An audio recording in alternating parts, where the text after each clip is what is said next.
Last night, the United States military struck 140 Iranian targets in a single overnight operation, the largest single military action of this entire conflict.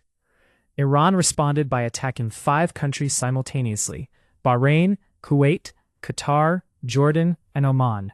At least 30 fishing boats were destroyed in U.S. strikes. Iranian state media reported a guard killed at an agricultural water pumping station in Mashhad city.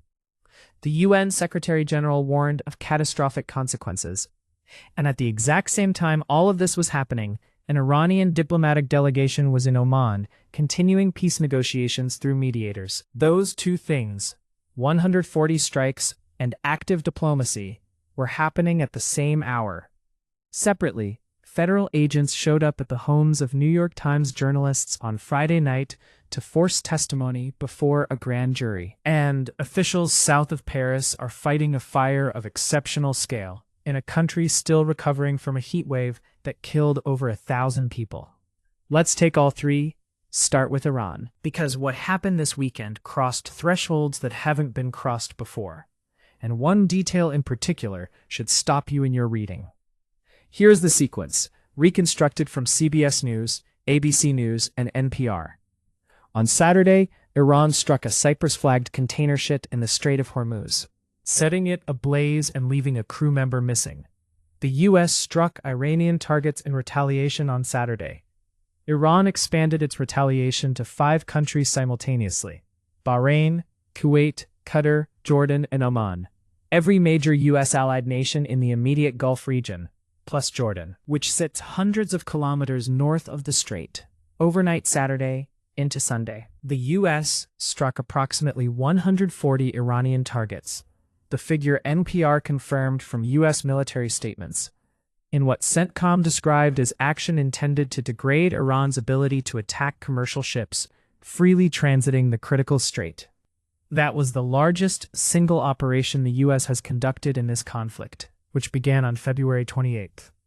Iranian state media, citing Fars news agency, reported that at least 1 person was killed and 4 others were injured in one wave of those strikes. An agricultural water pumping station in Mashhad city. A guard at the facility was the person killed, according to Fars. ABC News reported that statement. CBS News confirmed that CENTCOM said its strikes targeted military air defense systems, coastal radar sites, missile and drone capabilities, and small boats. Those categories do not include agricultural water pumping stations. Whether the Mashhad strike was an error in targeting, collateral damage from a nearby military target, or something else, remains unconfirmed in independent Western reporting. What is confirmed is Iranian state media's report of a civilian facility hit, a civilian worker killed, and 4 others injured.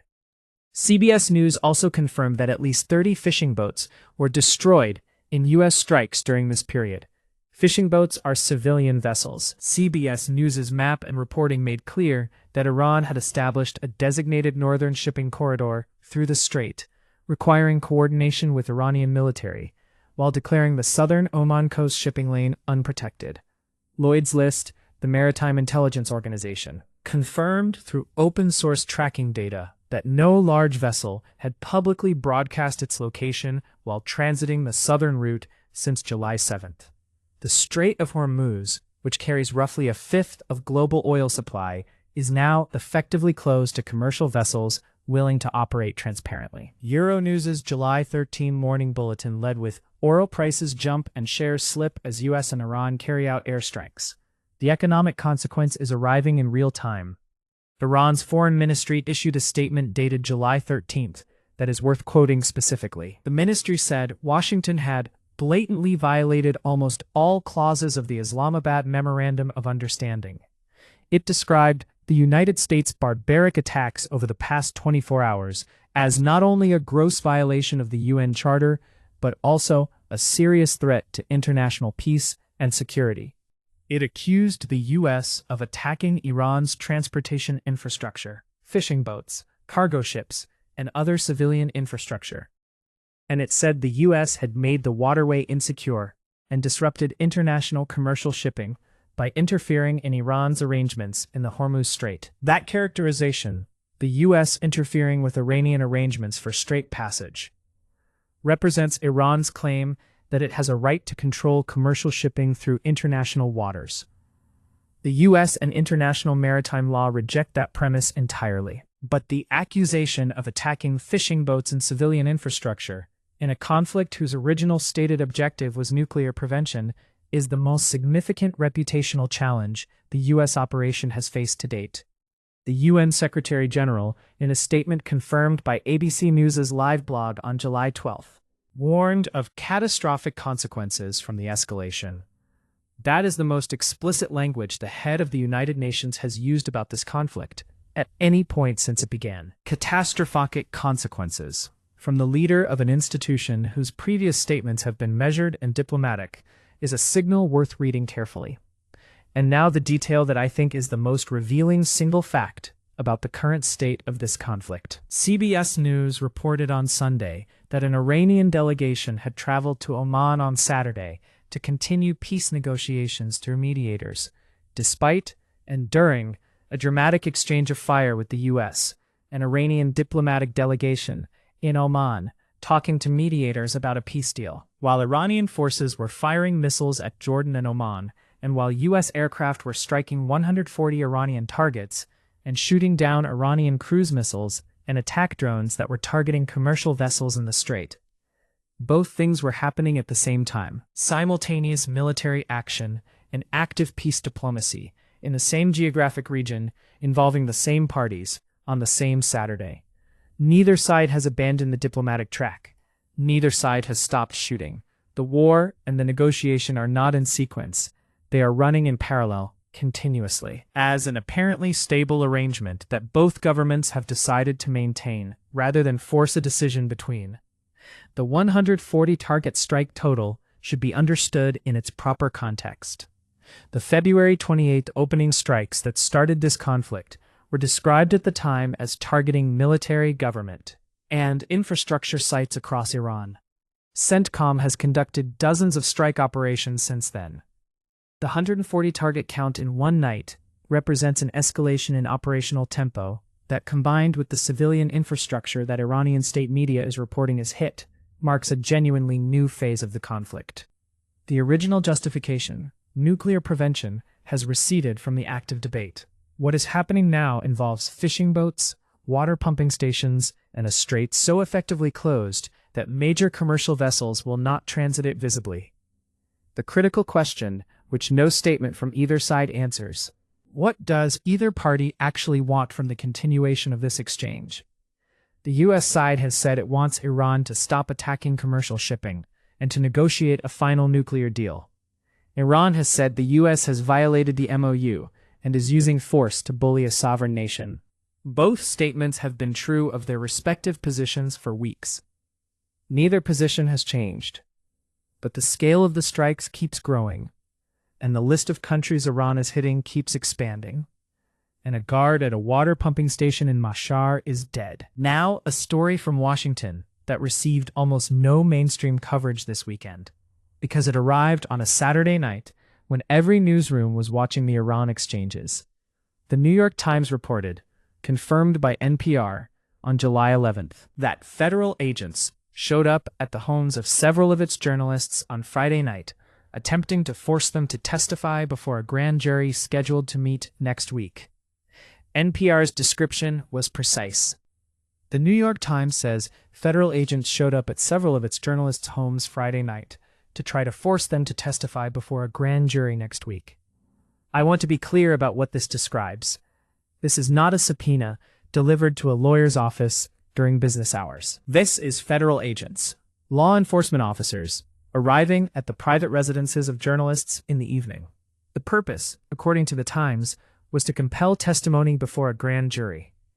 Grand juries are used by federal prosecutors to gather evidence in criminal investigations, often under strict secrecy rules.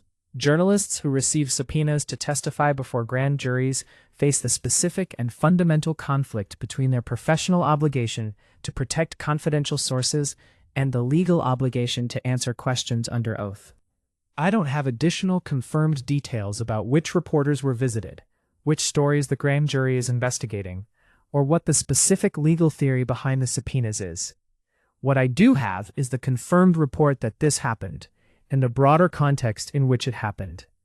This administration has, in documented and confirmed form over the past 6 months, fired the independent head of the National Archives and replaced them with a political appointee, removed career intelligence officials at the Office of the Director of National Intelligence on short notice, used the facial recognition app I covered last month, which DHS's own paperwork confirmed would scan U.S. citizens before verifying their immigration status, and distributed it to local police through a decentralized network specifically designed to avoid appearing as a single centralized database. Federal agents at the homes of journalists at a major newspaper on a Friday night. The pattern, taken together, is one of an administration using the coercive tools of federal law enforcement against institutions that report on it. Courts, intelligence agencies, newspapers. None of those individual actions is definitively illegal on its face. The specific legal authority for grand jury subpoenas to journalists has been litigated repeatedly, and the outcome depends heavily on whether the reporter can claim a privilege, which varies by jurisdiction and circuit. What the sum of the pattern represents, the thing worth naming plainly, is an executive branch that has been systematically reducing the practical independence of every institution in the regulatory, intelligence, judicial, and now press domains that was previously designed to operate at some remove from presidential direction. The New York Times has not, as of available reporting, confirmed what the grand jury is investigating. The grand jury subpoena process is often confidential. The reporters who had agents at their doors on Friday night may or may not ultimately testify, but the visit itself, the fact of federal agents at journalists' homes at night in an election year, during an active war, is a documented event that deserves to be in the news cycle, regardless of how the underlying legal case resolves. And now 2 fires, in 2 very different parts of the world, both leaving people dead. Euronews's July 13th morning bulletin led its non-Iran coverage with this. Officials in France are racing to contain a wildfire of exceptional scale south of Paris. The characterization is Euronews's own, from a report dated this morning. The location is south of Paris, a region that falls within the broad zone that has been under some form of heat alert for much of the past month, following the European heat wave that the Copernicus Climate Change Service confirmed brought June temperatures in Western Europe nearly 5.5 degrees Celsius above average. I don't have confirmed casualty figures for this specific fire from the sources available this morning. What I have is the confirmed description, exceptional scale, from a credible morning news bulletin in the context of a country that has already had over 1,000 excess deaths in June, and is still contending with elevated temperatures. Separately, in Bangkok, Thailand, NPR's July 13 homepage carried a photograph confirmed by the Associated Press, dated July 13, 2026. Rescuers carrying the body of a victim of a fire in the Thai capital. A separate NPR item dated July 12 described a huge blaze raging and plumes coming out of the front door of the pub in the northern part of the Thai capital. These are 2 separate pieces of reporting pointing to the same incident, a fire at a pub or nightclub in northern Bangkok. Confirmed with the July 13th date, shows a body being carried from the scene. The casualty count from this fire is not confirmed in the sources available to me at the time of writing, and I will not invent a number I haven't verified. Both of these fires are, in their own way, tragedies with specific human dimensions that tend to get compressed into brief news items when larger stories dominate the cycle. A fire described as exceptional scale in France is happening in a country already in a protracted heat-related public health emergency. A nightclub fire in Bangkok is happening to people who were, presumably, out on a weekend night at a place of entertainment when something went wrong. Neither event has the geopolitical weight of 140 U.S. strikes on Iran. Both involve people dying in the kind of circumstances that make the abstractions of foreign policy simultaneously real and inadequate. 3 stories today. The Iran conflict produced its largest single military operation this weekend. 140 targets, 5 countries hit by Iran in retaliation, fishing boats, and an agricultural pumping station among the confirmed casualties, and the UN warning of catastrophic consequences, while an Iranian diplomatic delegation continued peace talks in Oman at the exact same moment the strikes were landing. Federal agents appeared at the homes of New York Times journalists on a Friday night to force grand jury testimony. In a week that has already seen the D.C. Circuit deny Trump's final appeal on the Kennedy Center, the FBI visiting journalists' homes, and the continued operation of a decentralized facial recognition network with access to 250 million federal records, and 2 fires, one of exceptional scale south of Paris, one at a Bangkok nightclub, produced deaths that the week's larger news has already begun to push to the margins. The Iran war has now entered a phase where 140 strikes in a night and 5-country retaliation are the news, and negotiations continue regardless. The administration's relationship with the press has entered a phase where agents visit journalists at home. The climate has entered a phase where fires of exceptional scale occur in Western Europe in July, and are described in a morning news bulletin as one item among several. All of these are the same story at different scales, systems operating under stresses they weren't designed for.